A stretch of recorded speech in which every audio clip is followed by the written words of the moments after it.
দক্ষিণ আফ্রিকার কোয়াজুলু নাটাল প্রদেশের বৃহত্তম এবং জোহানেসবার্গ ও কেপটাউনের পর দক্ষিণ আফ্রিকার তৃতীয় জনবহুল শহর ডারবান। এছাড়াও ডারবান দক্ষিণ আফ্রিকার দ্বিতীয় বৃহত্তম উৎপাদন কেন্দ্র। ডারবান শহরটি দক্ষিণ আফ্রিকার পূর্ব উপকূলে অবস্থিত দেশের ব্যস্ততম সমুদ্র বন্দর। মনোরম পরিবেশ এবং দীর্ঘ সমুদ্র সৈকত থাকায় শহরটি পর্যটন কেন্দ্র হিসেবেও বেশ জনপ্রিয়। প্রায় 34.4 লাখ অধিবাসীর শহর ডারবান। মিশ্রিত বিশ্বাস এবং ঐতিহ্যের সাংস্কৃতিক ঐশ্বর্য সহ ডারবান জাতিগতভাবে বৈচিত্র্যময় শহর।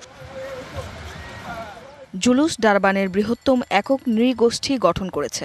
এখানে ব্রিটিশ ও ভারতীয় বংশোদ্ভূত মানুষের সংখ্যা অনেক। আমি আলহামদুলিল্লাহ সাউথ আফ্রিকাতে ভালো আছি। আমি এখানে নিজে ব্যবসা করি, সুন্দরভাবে চলতেছে, এখানে কোনো সমস্যা হয় না। আমি এখানে আসি 2 বছর ধরে। যে আল্লাহ দিলে ব্যবসা বাণিজ্য ভালো আছে। আমি সাউথ আফ্রিকাতে আজ 5-6 বছর, আলহামদুলিল্লাহ অনেক ভালো আছি। ডারবান শহরটি দক্ষিণ আফ্রিকার দ্বিতীয় বৃহত্তম উৎপাদন কেন্দ্র ও দেশটির ব্যস্ততম সমুদ্র বন্দর হওয়ায় বাংলাদেশিদের জন্য ব্যবসা বাণিজ্য কিংবা বিনিয়োগের ক্ষেত্র রয়েছে অপার সম্ভাবনা।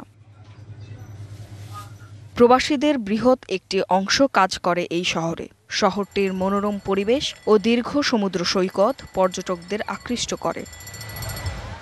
DBC news desk.